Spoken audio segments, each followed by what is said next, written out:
Hi. I'm quite late this week. It's also very dark in here, so I apologise for that. Well, I'm going to get straight on with the reviews. And the big comic of the week was Secret Invasion number 6. And there's going to be a lot of spoilers now, so if you don't want to hear the spoilers / see them, please fast forward or just leave this video until after you've read it.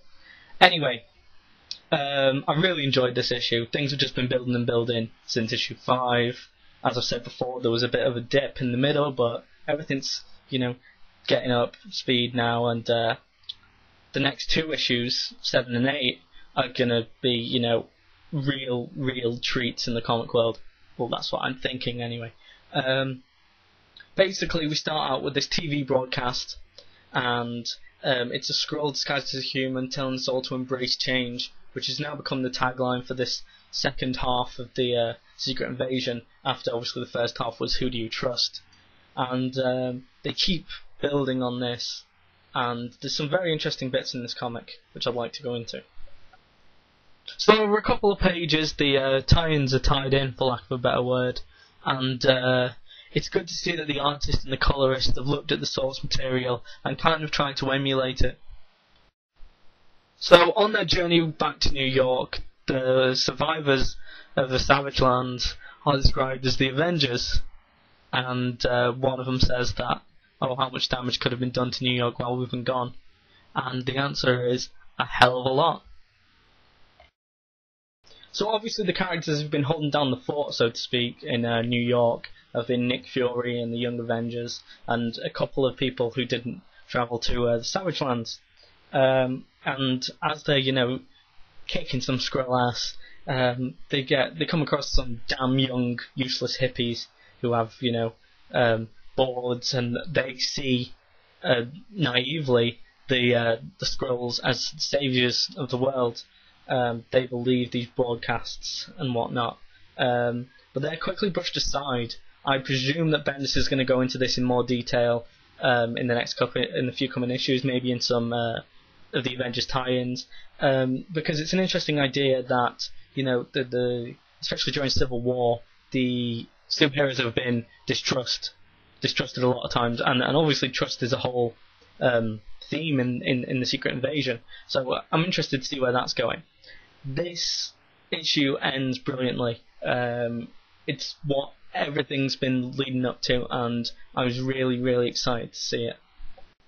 So, in an extremely similar style to the end of Civil War, there's a huge standoff of superheroes, obviously this time against the Skrulls. And Iron Man gets to say those immortal words. So superheroes and supervillains join together to, beat the common enemy, the Skrulls. And hopefully there's going to be 2 more whole issues of them completely beating the crap out of each other. I was asked to start giving a rating out of 10 from the comics. I'd give that 7.5, simply because it wasn't as good as the last issue. And obviously 10 is going to be saved for very rare issues. So 7.5 is a fair mark, I think. The artwork's fabulous, the writing's good. I just don't think enough crazy exciting things happened. Amazing Spider-Man 571. This was very, very Thunderbolts and Norman Osborn centered. We started out in the comic with Venom, as we saw last time, trying to suck the last little remaining bits of the black suit out of Spider-Man, and obviously he gets distracted. Menace comes in, and it goes a couple of interesting ways. Admittedly, I'm totally sick of this Menace guy, but he completely body checks Norman Osborn. And suddenly he thinks he's got the higher ground, which obviously doesn't, since he's using, the Green Goblin's equipment. And as you'd expect, Norman Osborn knows the self-destruct code. It's predictable, but, still fun. As always, the artwork is fantastic. Dan Slott's writing at the start and the end is impeccable, phenomenal, classic Spider-Man stuff, but I think the middle was a little bit padded. In an absolutely fantastic twist, Peter Parker's, or should I say Spider-Man's, camera is found by the Thunderbolts. Osborn discovers that he can get such great photos because he has a tracking device in his spider symbol, making the shots. I'm going to give this about a 6 out of 10. What's really annoying me at the moment is I have no idea how this ties into continuity. It doesn't at all. And yet, they have the Amazing Spider-Man set in the Brand New Day universe as a tie-in to the Secret Invasion, which doesn't make any sense whatsoever. It's just beyond me, and it's been annoying me a hell of a lot. So how can they tie in Amazing Spider-Man saying he's off in the Savage Lands, and yet have all this going on with Anti-Venom? It's just not very well thought out. 3 really quick ones. Start out with Inhumans. Inhuman Secret Invasion number 2. Really enjoyed this last time. I think there was a couple of really good ideas in this issue, but the rest of it was just like almost introducing the Inhumans race with the main royal family, you know, showing their abilities, showing what they can do. Oh, I can beat a Skrull because I can do this. And I just didn't think it had the same punch, the emotional kind of attachments that the original one had, that the first issue had. There's the Emma Frost and Jean Grey Skrull. Scott Summers would have a field day. And the very clever torturing of a Skrull through the Inhumans evolution chamber. So this ends with the Inhumans getting in the Skrull ship after they've overpowered the Skrulls and travelling to the huge mothership in space where they're keeping Black Bolt. Very interested to see where this is going. This wasn't the best issue, but I think like Secret Invasion, it's going to dip down and then, you know, get a lot better.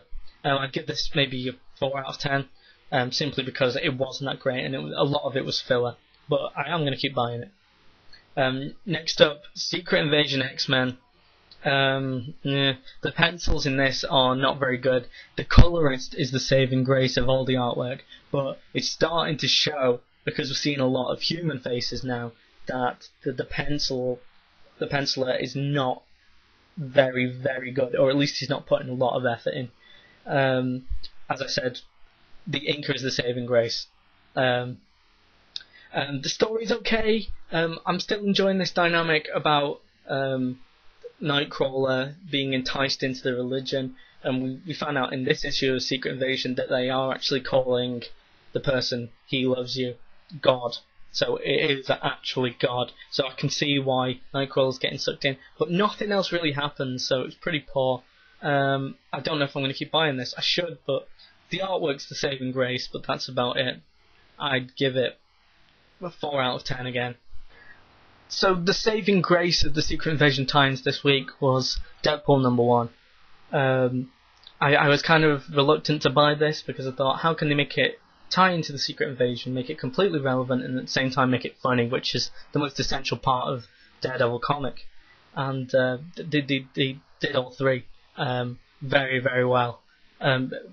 A school ship lands in a stadium, and there's an unidentified life form which is Deadpool in a mascot costume, and very, very funny. I laughed at numerous points. Daredevil starts singing the Lime and the Coconut song at the most random point, and it really did make me laugh out loud. I have to give this an 8 out of 10, which is half more than Secret Invasion, but it was brilliant. It kind of blindsided me because I didn't see it being this good, and it was really funny, really good fun, and I'm looking forward to the next issue. Thanks a lot for watching.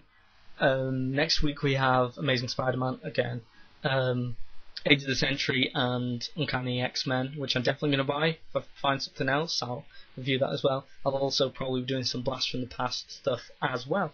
Thanks a lot for watching. If you want to leave me a comment, I promise I'll get back to you. If you want to subscribe, you know what to do.